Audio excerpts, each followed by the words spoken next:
On this episode of the podcast, I talk with Colleen Elizabeth Miller, actress, producer, and writer. Enjoy. All right. Well, it looks like we are recording now. So, how are you doing? Hello, Brandon. I'm fabulous. Thank you for asking. I appreciate you doing the podcast with me. Yeah, absolutely. Thank you for asking me. Well, it was you that really got me started with all the movie stuff. Because when you contacted me for One Armed Rabbit for the review, I was just now kind of getting into like doing the reviews and all that stuff. So I thought that was really cool that you should be on the podcast, being that this is a new venture for me and stuff. Oh, yeah, absolutely. I really appreciate that. Yeah, and I was like thinking about that too, how I think I just randomly came across your Instagram page or your Facebook page or something and then reached out to you just because we're both in the horror circle feeds. Mm-hmm.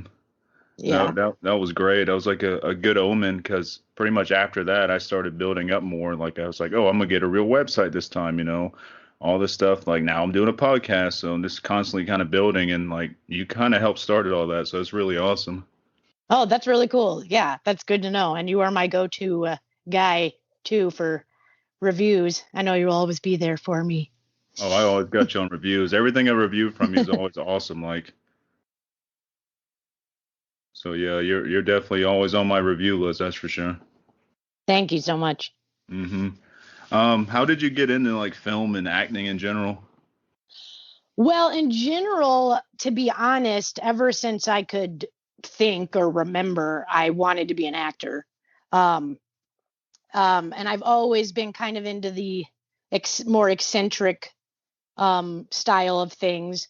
I remember when I was little, like on Halloween and stuff, I would always want to dress up. Like I know the first costume I can remember is I did Charlie Chaplin, and I impersonated him. And my dad was like, I knew when I watched that you were going to be an actor, but I never like was into like doing the princess things or anything like that. So I've always wanted to be an actor. So I went to school for it. I went to a Meisner University, Meisner focused university. And then I stayed in Chicago, sorry. And then I stayed in Chicago for a while after I graduated college. And then I kind of wanted to up my ante. So I moved to Los Angeles. So that's kind of in short how it started. As far as my interest in horror started, when I think I was like 6. I think I was 6 when the Creepshow came out, and my parents were watching it on TV. I remember not Creepshow. Sorry, Tales from the Dark Side. Okay. And the way our house was arranged, I could sneak down the stairs and like hide behind this little nook and see the TV, but my parents couldn't see me. So I remember I snuck down there and I saw the Tales from the Dark Side, and I saw the episode where like the cat jumps down the guy's throat. Oh, that's so that was like, yeah, and that like freaked me out. But I was like, this is so awesome, and then I kind of was like hooked. Wow, yeah, so, that's pretty cool because Tales from the Dark Side was like one of my childhood favorites as well. So it's really awesome that kind of like helped kickstart you with the horror stuff. Yeah, absolutely. What were some of your like favorites growing up when it comes to like movies and stuff, like horror or this genre in general? Well, I mean, I guess like broadly speaking, horror is my favorite genre. If I go into my favorite genre of horror, as far as like the things that will still like scare me are supernatural stuff, I guess, or stuff about aliens, like legit. Like I remember watching Fire in the Sky. Like that movie, I still think is like one of the scariest movies I've ever seen. It's a good read. Yeah, absolutely. So that too, but like I am actually like as an actor, I'm more of a comedian. So the subgenre of horror, I mean, I love watching B horror movies that are more just like you can like laugh and have a good time with. My favorite movie ever is Killer Clowns from Outer Space. Good one. Hmm. Yeah. So if that says anything about me, and I just, I mean, I've seen it like 500 times, and it's like at the point where it's like a feel good thing, like how it's like, this makes me think of Christmas, like Killer Clowns makes me feel at home. Yeah, I agree with you on that one. It's definitely like a comfort movie there, and I've seen that one a bunch too, and I definitely love Killer Clowns. So Yeah.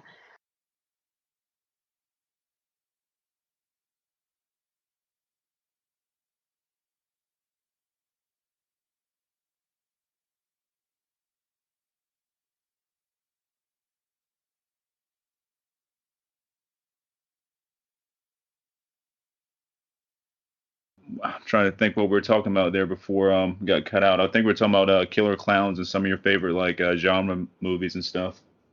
Oh yeah, I was talking about the composer for Killer Clowns, that I met him at a convention, John Massery, and just asked him if he would be interested in scoring one of my short films that I did, and he agreed. So now we're like friends. So now I have a connection to my favorite movie ever.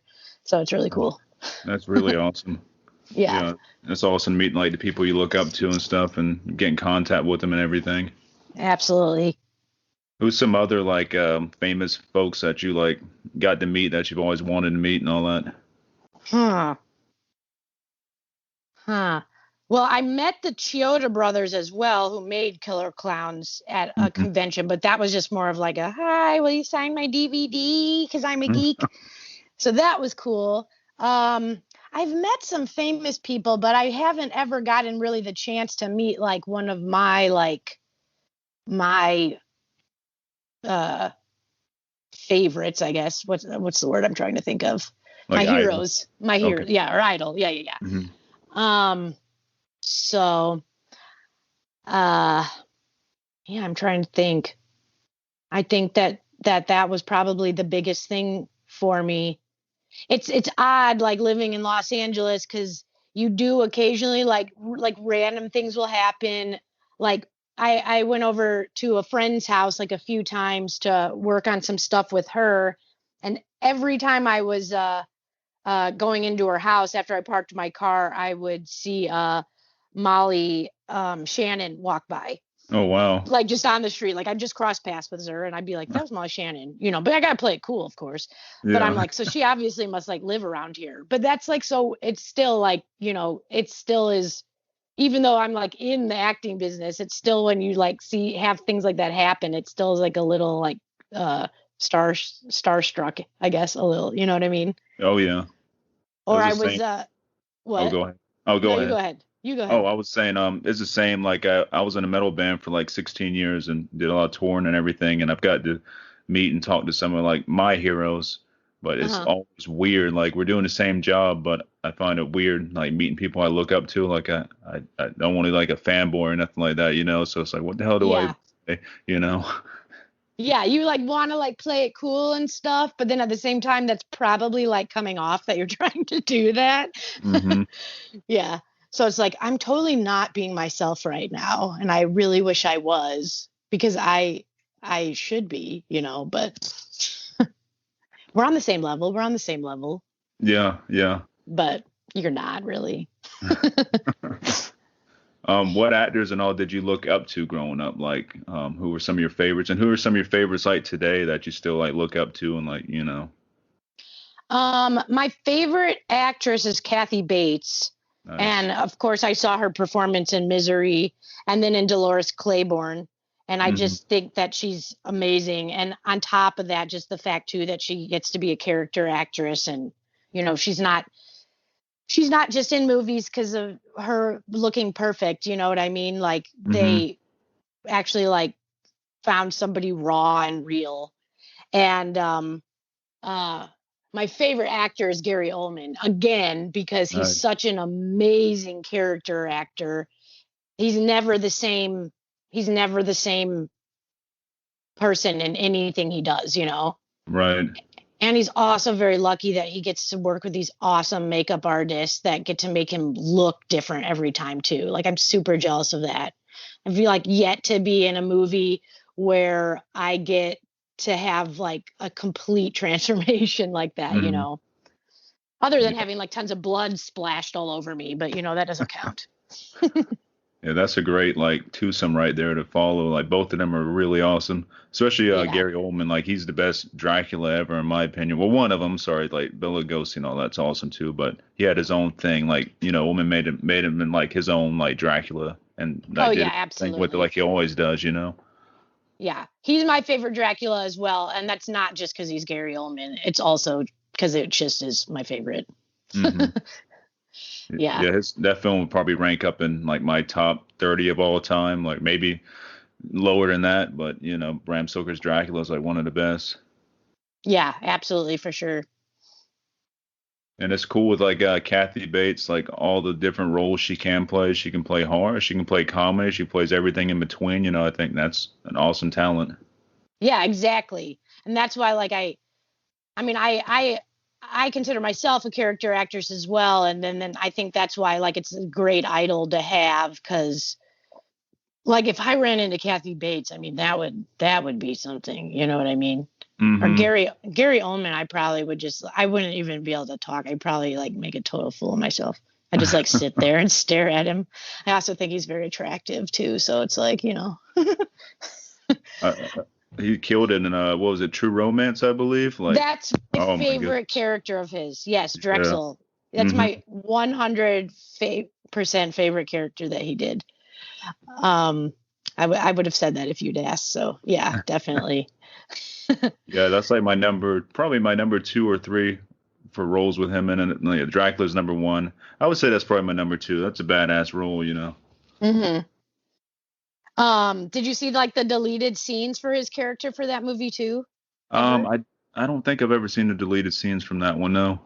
Yeah, there's like a couple of scenes. I think you could probably find him on YouTube. I don't remember where I saw him, but Hmm. it's like yeah, it just like adds more. Like I wish they hadn't been cut, because I mean that whole movie is brilliant. Yes. It's one of my top 10 movies, to be honest. But yeah, but his character, I don't know. It's just he's just so good at making. You know, you never would have known that was Gary. You know, Nope. like you know. Yeah, you would never know, like, if you didn't know that was already him playing that role, because I mean he just kind of like disappears into the role. Right, exactly. And then you like hear his like Oscar speech, and he's just this like nice British man. Hmm. I liked him in Fifth Element too. That's another good one. Hmm. That's Yes, kind of a wacky absolutely. role for him. Right. Yeah. Yeah, I've seen you like you've done like comedy from everything I've seen you in. Like you've done comedy all the way to horror and stuff. You're super like versatile as well. So you're right on your way with like Kathy Bates and stuff like that. You can do it all from what I see. Thank you. That's like a amazing compliment. I really appreciate that. Thank It's you. my pleasure. Like, what was that? The last film I just watched you in? I just reviewed. Hold on Oh, one sec. Dolos. Oh no, I think it was At Night Comes Wolves. Oh yeah, the feature. Yes. Hmm. It was good Yes. seeing you play like a pretty mean ass role. I haven't really seen that side. I mean, and Dolos, you play a pretty mean ass role, but and differently. You know what I mean? Oh So it was yeah. Yeah. cool seeing that side of you as Night Comes Wolves. So Yeah. And Night Comes Wolves, just to plug it, is coming out on video on demand on 420. If people want to watch on Apple TV or iMovie or whatever it's called, iPhone movie, Apple TV. yeah, that works. Yeah. I'm I really enjoy, good with words. I'm decent, but not really. It just depends. Like things get mumbled up sometimes. So Yeah. I'm a better writer than I am a speaker, and I'm also better at like growling and playing guitar than I am a speaker. It's Yeah, I weird. need to check out more of your metal band stuff. Yeah, I'll I send you a watched link after I get off here with you. Okay, cool. Yeah. What were you about to say? No, I was gonna say I watched like a couple of things when we first friended each other. Hmm. Um, but yeah. And then I was meaning to go back to watch more, and I should still. Yeah, we got a good bit of stuff on YouTube live, and there's a few videos we did that were like half-ass professional videos, so those are pretty cool. If you can find Cool. them, it's all on YouTube though, easy to find. Yeah, totally. Hmm. Um, what do you find is the easiest thing to do? Act, write, or produce? Like I know you do all of it, so which one do you prefer, and which one do you think's easier? Well, I mean, that's kind of a difficult question because, like, I mean, I definitely consider myself an actor first, Mm-hmm. and there's obviously some roles that are come super naturally and some that don't. Like Right. I said, I really am more of a comedical actress. So Mm-hmm. like I find doing comedy is very easy and I don't have to think about it, you know. Right. Um Drama roles, like I, again, it depends on like the role, of course, obviously, but Mm-hmm. I have to try harder, I guess. I wouldn't say it's hard for me to do, Right. but I have to try harder and put more in. Like, I mean, I have a lot of experience doing improv comedy too. So it's like when I get on set doing a comedy, it's just like stuff just like comes out and it's natural, whatever. Mm-hmm. Drama, when I have a drama role, I feel like I have to prepare a lot more for it, if that makes sense. Right. Um, so my short films and stuff that I have made initially have all been made as a standing board for my acting. Uh-huh. So I like Dolos, the last thing I just made, which is a period piece, Mm-hmm. um, a Victorian period piece. I wanted to have something for my acting reel, basically, where I was playing that because you know to show that side of me. Right. Um, and then the writing, I think writing for yourself is easier, to be honest. I Yeah. mean, I wrote the whole script for Dolos in probably an hour. Wow.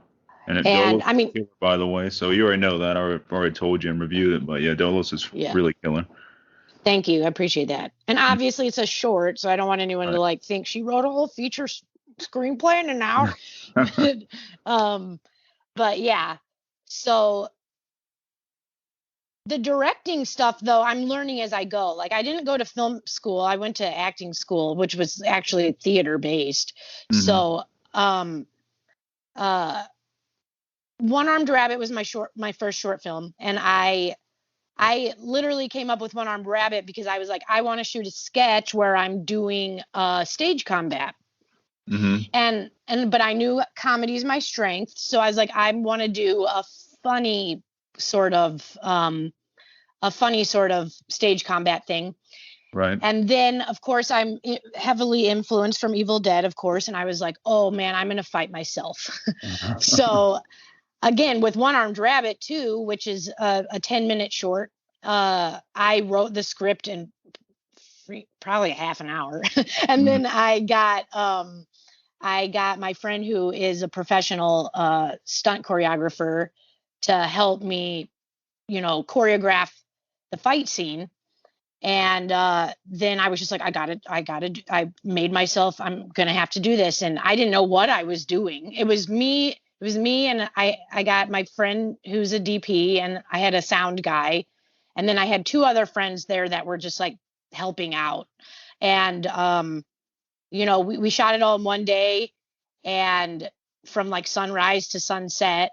And I learned as I went, Mm-hmm. and a lot of that was dependent on my DP too, who had made some stuff before himself. So it's all been a learning experience, but I definitely know that it definitely feels great to know and feel that I'm learning as I go. And like every time I do another project, I'm like, oh yeah, I know how to do this now, or I Right. know the terminology, like things I didn't even know. Like if I'm being completely honest with you, I didn't Mm-hmm. even know what an actual AD's job was until 2 years ago.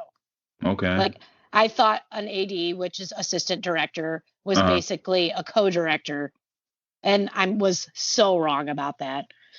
Um, but that has also um, helped me as an actor too when I'm on set. Now I feel like I actually know what other people's positions are and what their job titles are and what that means for them and like what their responsibilities are to do. Because Mm-hmm. there was like times I went on set too, and especially like in the independent world, like uh, you show up on set and you may not even or this isn't even in the independent world, it's in the professional world too. Like, you show up on set, you've never even seen what the director looks like. And so Right. like, unless he comes up to you and goes, "Hi, I'm so-and-so, the director." There were times where I didn't know who the director was until the words started coming out of my mouth in the first take. You know Wow. what I mean? Uh-huh. So, and that's partially, on me, because I never really like took the time to like learn all that, or to how to like identify that Hmm. stuff, and they don't teach you that in acting school, let me tell you. So it's all been a great learning experience. But yeah, to get back to your original question, I consider myself an actor first. That is what comes most naturally to me. Right. But making projects has definitely made me feel more accomplished, if I Hmm. say that. I'm also starting to see how much an actor is still just a pawn in the game. Right. Even though like we think we're the most important thing, we're not. It's kind of like a chess piece, I guess. Yeah, exactly. Hmm. Exactly. So, That's killer. Like I said, everything that you're producing and stuff is really awesome. Plus, you're acting. I mean, that's pretty cool. That's not like a normal thing either. I don't think most people are good at one thing or another, or maybe a few things, but you kind of got it all down pretty pat right now. So that's awesome. thanks, Brandon. You're flattering me too much. Just telling the truth. Um, well, what are you watching now? Like, let's say in the past like couple of years, like what movies are really like sticking out to you that you like? Man, in COVID, though, I got to be honest with you, I have been on a major alien documentary kick. Oh, I do Like, those too. yeah, I'm just like can't stop. And I'm like literally trying to find everything I can. And I'm just like, it's the only thing that makes me feel sane right now, which is completely insane to Hmm. say. But I'm just like watching everything.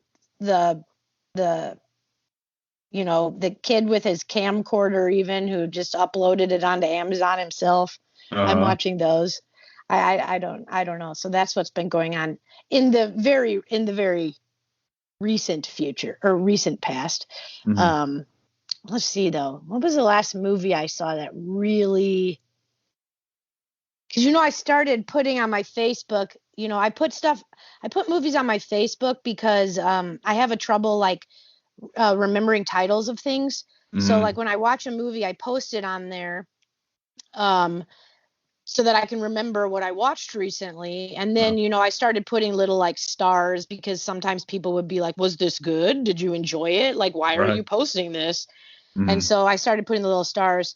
Um, so actually, I'm like scrolling through my Facebook to see what I watched recently, because I know I gave, so my stars too. I was just going to give, a 1 through 10, but then I Uh, started giving like 7.25 or whatever. I've realized that anything I give like a 7 or higher is like a good watchable movie. yeah, same with me. Same with me. Yeah. But if I give it an 8, it's good. Like, it's Hmm. legit good. And I've Yeah. only given like 3 things a 9. Hmm. So if I give something an 8, it's like legit, like, you should watch it, and I can't Right. find it. So whatever. Yesterday I just watched the new episode of Creep Show. Did you watch Oh that? yeah. Yeah, me yeah, I watched that. What was it? I think it was yesterday too when I watched it. Yeah, it was fucking awesome. Yeah. I Oh, love the oh, Monster Boy episode. yeah, that was sweet. Yeah. Um, I just found it. So I just watched this TV show too, which has to do with aliens, Resident Alien. Have you Oh watched yeah. that yet? I'm on like episode 3 of that one, and it's yeah, I like it. I love it. I really love it. And because it's like a perfect balance of like comedy, and there is like still like, say, I have cried a couple times. And you should watch the whole thing. What episode Um, are you on? Oh, you're oh, already I've done. I finished it. I You finished finished it? it. Okay. Oh wait, but they're uploading episodes as they go, aren't they too? Oh, I there might be think a new so. episode. I just Yeah. got really excited. So yeah, I think I've seen, if a new episode has come out this week, then I've seen everything except one. Okay. But yeah, that's the last thing that I watched that I like legit was like, yay about. Yeah, I think I stumbled upon that because of you, so I really didn't stumble upon it, but I saw you post something about it because I keep eye on what you post on Facebook when it comes to movies and stuff. So I'm like, oh, that looks interesting, or oh, she's rating it that way. That's cool. So I think that's Oh how I yeah, found out about it. we commented on it actually. Yeah, you're right. Okay. Yeah, you're Yeah. like I started watching the first episode yesterday. Yeah, Yeah. there you go.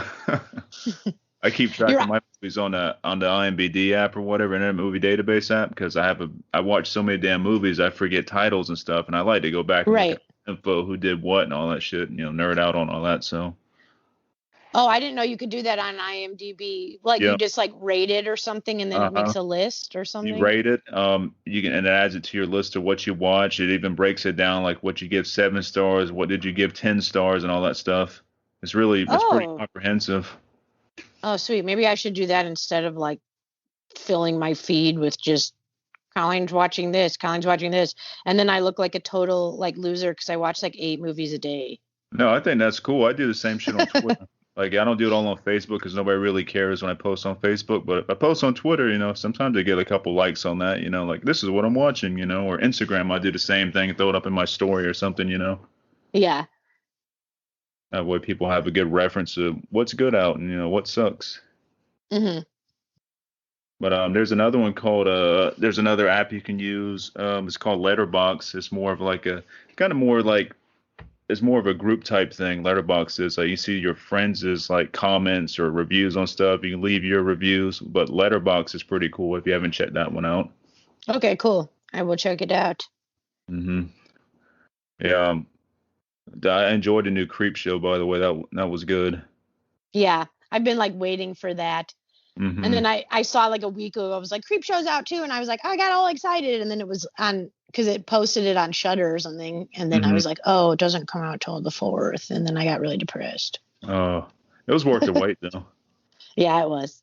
Yeah, they start off really, really strong with those two. I think the next episode is gonna have a movie by Joe Lynch in it, so I'm pretty excited about that. Oh, sweet. Yeah, Okay. I think Nicotero did these 2 episodes. I think he directed both of them. I think I have to do my Okay. research on that, but I'm pretty sure. But he's the man anyways, and he's like pretty much the head honcho behind the whole new Creepshow series. So Absolutely. yeah, are you a fan of Shudder? Oh yeah. You Yeah. actually are the one I texted you, I think, or messaged you and was just like, is Shudder worth the monthly payment or whatever? Oh And you were yeah. like, absolutely. And no, it's my favorite app or my favorite streaming site now. Yeah, same So here. Like, I love the curated horror. You're gonna get something good, and they have something for everybody on there. Like, they got it mhm. all. Like, you got giallo films on there. You got slashers. You got, demonic horror. Like, whatever you're into, they got on there. Yeah, I actually have been since you brought that up, the Italian ones, like I was never ever into those growing up or whatever, but during COVID I have a bunch of those and like a bunch of the Argento ones and now I'm getting really into 70s horror. Hmm. So There's a lot of good stuff from the '70s. Like, I was never really into giallo growing up. It's like I don't really understand this. I guess I was too young to really understand it. But yeah, as I gotten older and stuff, I'm like, okay, I get this now. It still ain't my cup of tea. I'm not. It's not my favorite genre, right, but I respect it more. right. I usually, Yeah. oh, go ahead. Oh no, you go ahead. I was saying, yeah, I usually go for more like, I like, I don't know, super dark, kind of artsy. I'm all into like the new folk horror type stuff that's going on right now. Like, The Witch kind of started that off, and Yeah, all the no, stuff I after that. yeah. And like the period horror ones are really good. And I know you got me to watch that. It wasn't a short, but it wasn't a full feature, was it? That Viking one? The Headhunter. Yeah, that Yeah, was it was like a full really movie. good. Yeah, It was okay. I thought it was only like 60 minutes or something. yeah. Um, Jordan Downey's movie, and he also did Thanksgiving, if you can believe that or not. I did not know that was the same guy. That's freaking Yeah, hilarious. it's amazing. Like, I interviewed him. He was one of my first interviews, and one of my first screeners ever was for the Headhunter. And I was like, oh man, it blew me away. Like, holy crap, this is good. Then it started like, getting some momentum and stuff, and a lot of other people started appreciating that movie. Like he killed that movie. It was great. Yeah, it was really good. It was really well made. Like all of like the set design and the costumes and the actor was great. Like it was really good. If I'm not mistaken on that one, there they made it for I think $20,000. It was something crazy. It's like Wow. crazy cheap, you know. Yeah. Hmm. Yeah. I might need to look that up to get into my numbers right on there, but I'm pretty sure it was like that was I around the wonder if price. that's why they chose to keep it. I wonder if that's why they chose to keep it just like one actor. You know what I mean? Like you Yeah, don't they. ever see Mhm. any background people or anything. You know what I mean? Yeah, that is from what he was saying. That is one of the things that keep costs down and stuff. You know, they hired the main actor there. I think his name is Christopher Rye, if I'm pronouncing that right. It's like Rygh. So, but he was a Okay. badass, and he was off of some other stuff. He's not that well known, but he's been in a few things. You know, playing a similar type role. But Hmm. yeah, they kept the cast down at like I think maybe two people. So there's some couple other folks in that movie that you see here and there, but and I think Jordan and his partner in that movie there, they did all the special effects and everything too. So everything was like Right. super budget, but it looked amazing. Yeah. Yeah. It looks really good. And he's a really cool dude. And whatever he works on, I'm behind. So, Hmm.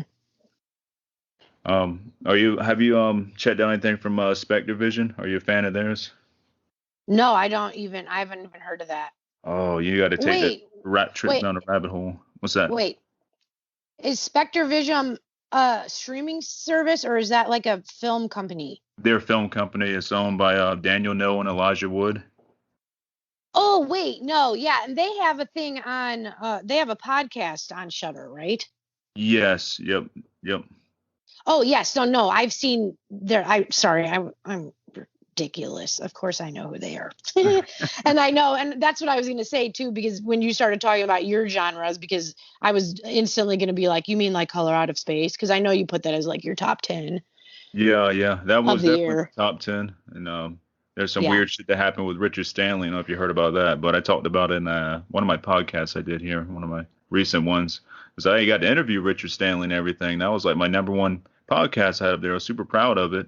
And he did some pretty fucked up shit. And yeah, Spectre Vision dropped him and stuff. Like you have to Wait, he look did into it. I fucked don't, up shit on your podcast, or he no, did no, no. fuck? He did some fucked up shit too. His some of his past relationships he's had, like with his spouses and stuff. Like the accusations of him are like horrendous. The stuff he's did. Like you have to look it up. Like it's a lot. But he Okay. did some real bad shit, like beating people, like beating his spouses, and abuse and this bunch of bad Yeah. shit. So I'm like, well, that sucks. Because I dropped all that crap, the episodes with him on there and everything, and I'm like, man, what a monster. Right. Yeah, So that's what I was like kind of feeling about oh my God, now I'm going blank. I hate when this happens.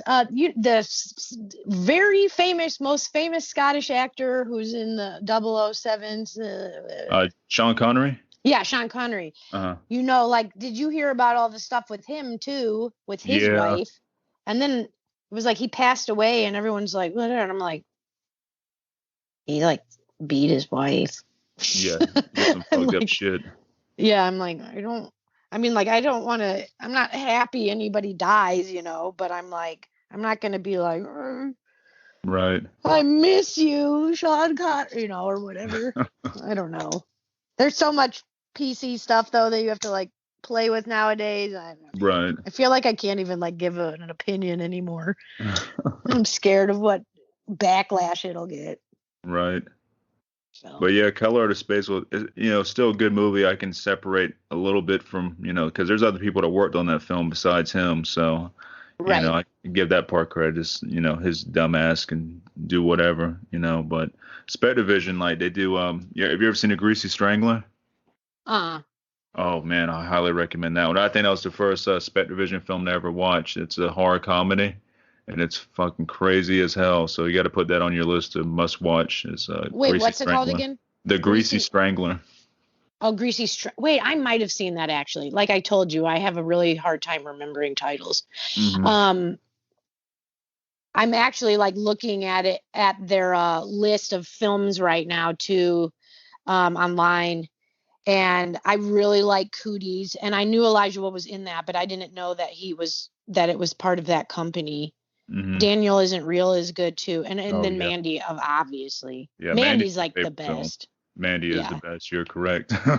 Did you liked Mandy better than Color Out of Space, right? Oh yeah, Mandy's my favorite film. Like Ever? Mandy's Yeah. untouchable. When it was like The Exorcist was my favorite film of all time, and American Werewolf in London, which they're still in like my top 5. But like Mandy just destroyed everything for me. Like nothing Mandy. That's bad. Like nothing compares to unless something else comes up by it that competes with it. Right now, there's nothing there. Mandy's like number one. I wanted to get into like a actual conversation with somebody about Color Out of Space, though. Mm-hmm. But obviously not now, because I would need to rewatch it again. Because Right. it's so out there that I was like, I want to make sure that I'm thinking what it really, because like I'm like going to like, this has to do with like string theory and blah blah blah, and then I was like, maybe it doesn't though. And I'm like, I need to have like a really deep conversation about it with somebody, but yeah, I that need to film watch. gets really crazy, and I need to it's a lot watch of it again love. before I do that. Yeah, But Mandy's just badass as fuck. it is. I've watched Mandy like probably 10 times, and each time I watch it still has that same like hard hitting feeling. Like it hits me like a ton of bricks, like soundtrack, visuals, and everything. To me, it's just a perfect movie. Mm-hmm. And then you have your haters on Mandy too, like oh, that movie's so boring and everything. I'm like, oh, yeah. I mean, Who to could each their own, though. possibly say that it was boring? Oh, I've seen it in some of these groups I'm in on Facebook. You see a bunch of dumb shit sometimes, and you post anything with Mandy on there, and then you're gonna have like instant haters of it. I'm like, Wow. you watch the same movie, man. Yeah, I'm like, I get how like it could not appease to some people just because of like the gore or the, whatever. Mm-hmm. But to call it boring, I just couldn't. But they probably just can't come up with a more descriptive word because they're boring. Exactly. Yeah.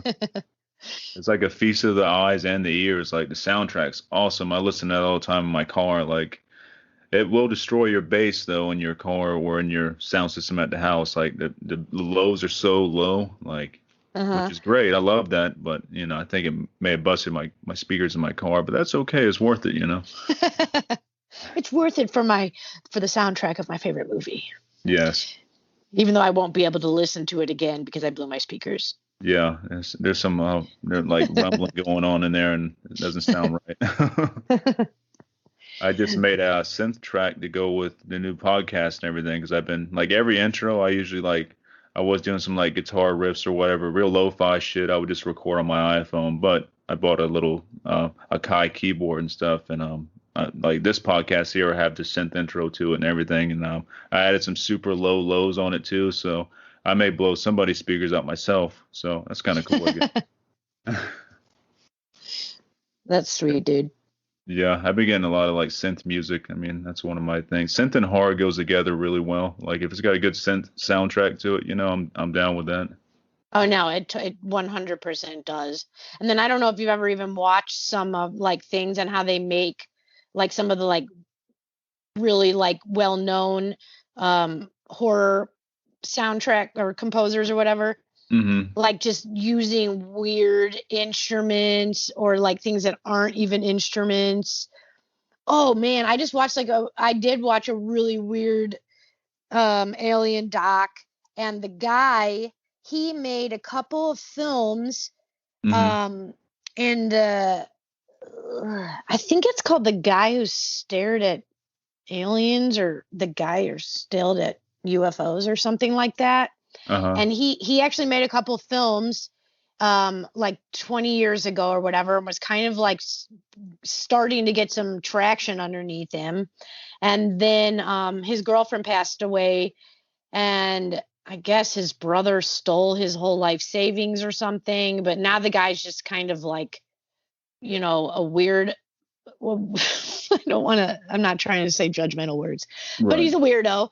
And he goes like out looking at UFOs every night.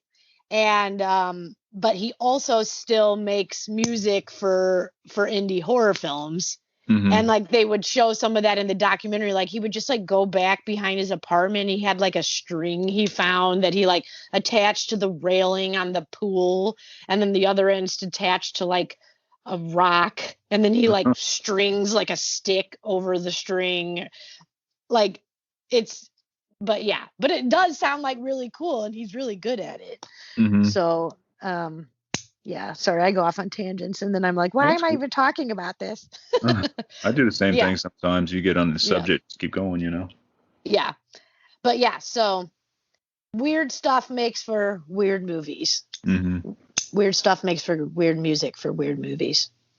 Yes, yes. John Carpenter would be the king of that when it comes to like the king of the weird synthesizers and stuff. You know, he's Yeah. a pioneer of that shit, and he's still really awesome with it. Like I listen to his like his actual band and stuff, like the albums he puts out, and they're fucking amazing. Yeah. Yeah, that's like, I mean, like the total like 80s, like you can't, like, you instantly know an 80s horror movie by its synthesizing music. Mm-hmm.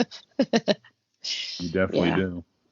And that's why 80s horror is so cool to me because of the soundtrack. Just the way 80s horror looked, there's something about it. It was Hmm. real grimy and shit. You don't really get that anymore. Like you do now, when they do like a retro throwback type film, but you just can't really fuck with the 80s horror as a whole. Like this is probably one of the best. Like 80s is probably one of the best, generations of horror. Yeah, absolutely. And because too, like special effects, like they still used real special effects makeup, Hmm. you know, like they're, I talked to like a couple of producers too that have been doing a lot of, they make a lot of animated movies, and some of them are um like they have a movie called Jurassic World, I think, which Hmm. is like a Jurassic Park kind of like lower level, for lack of a better word, ripoff, I guess. Uh-huh. Uh, but they were telling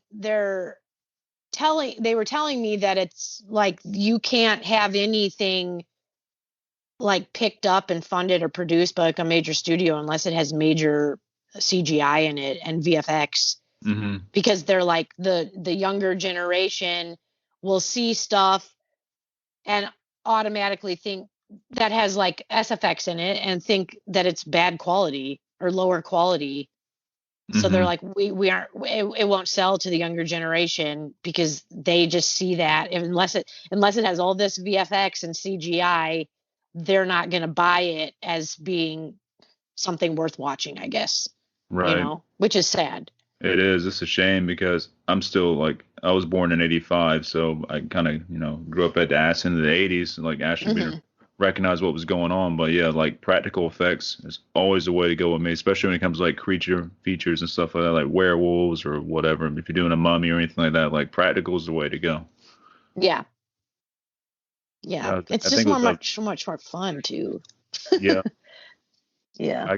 We got to be in a horror film. It was like a horror sci-fi comedy called Science Team. It was me, my wife, and some friends, and we did Okay. this years ago. And there's like a picture on Facebook if you can find it. It's me in like a pink outfit with missing an eye. So like Okay. this, I'll look they for it. put this like microwavable like eye makeup thing on top of my other eye because my head was supposed to explode from some alien. Hmm. But yeah, it had like it was all practical effects. I think the whole film was, and just to see the stuff how it went down, and like I said, it's fun and definitely gory, playing with fake blood and everything. And the mixture that they used had like chocolate syrup in it, so it didn't taste bad. So that was cool. Yes. And Yeah. I was able to eat my eye wound too. Like I could take the eye wound off and actually eat it. It was fine. It was edible. I hope you videotaped that. It's videotaped somewhere. It could be on my Instagram or my Facebook. It was years ago. Like that's by maybe 8 years, 9 years ago now. So. Cool.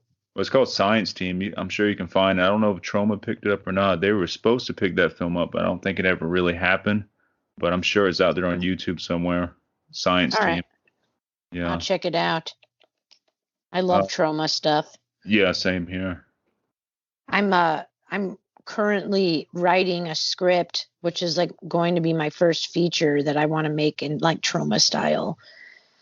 Oh, that's Um killer. it's called Fuckface. It's called Fuckface. Yes. It sounds Tromish already. Like. I know. That's why I was Mhm. like, if I just say the title, you know it's trauma. Mhm. Fuckface. What's it about? Well, it's about fuckface. And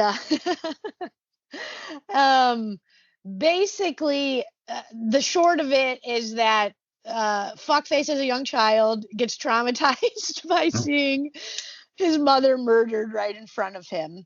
Uh-huh. And which kind of gives way to a weird Napoleon complex, not Napoleon complex, Oedipus complex, Mhm. and makes him turn into a psychopath. Mm. And I'm writing it with somebody, so we're still like running into some hurdles about how, like, the way I want it to go versus the way he wants to go. Uh-huh. So we're working that out. He wants it to be a little bit more fucked up than I do. I want it to be more funny, but I think his version's gonna would turn it into a more like shock horror, Uh-huh. you know? So we're still working that out, but that's all I'll tell you for now. It's fuckface and he's fucking traumatized and turns into a fuckface. It sounds great. I'm down to watch that. You're So like, that sounds great, Colleen. I'm Oh down. yeah, Rick. I just want to make something funny, ridiculous, you know. Yeah, that sounds like it's gonna be pretty ridiculous. It'll definitely be ridiculous. I want to do things, you know, where it's like the mom at the beginning. I'm kind of stuttering around here because I don't know if I should be like telling you this stuff before, Right.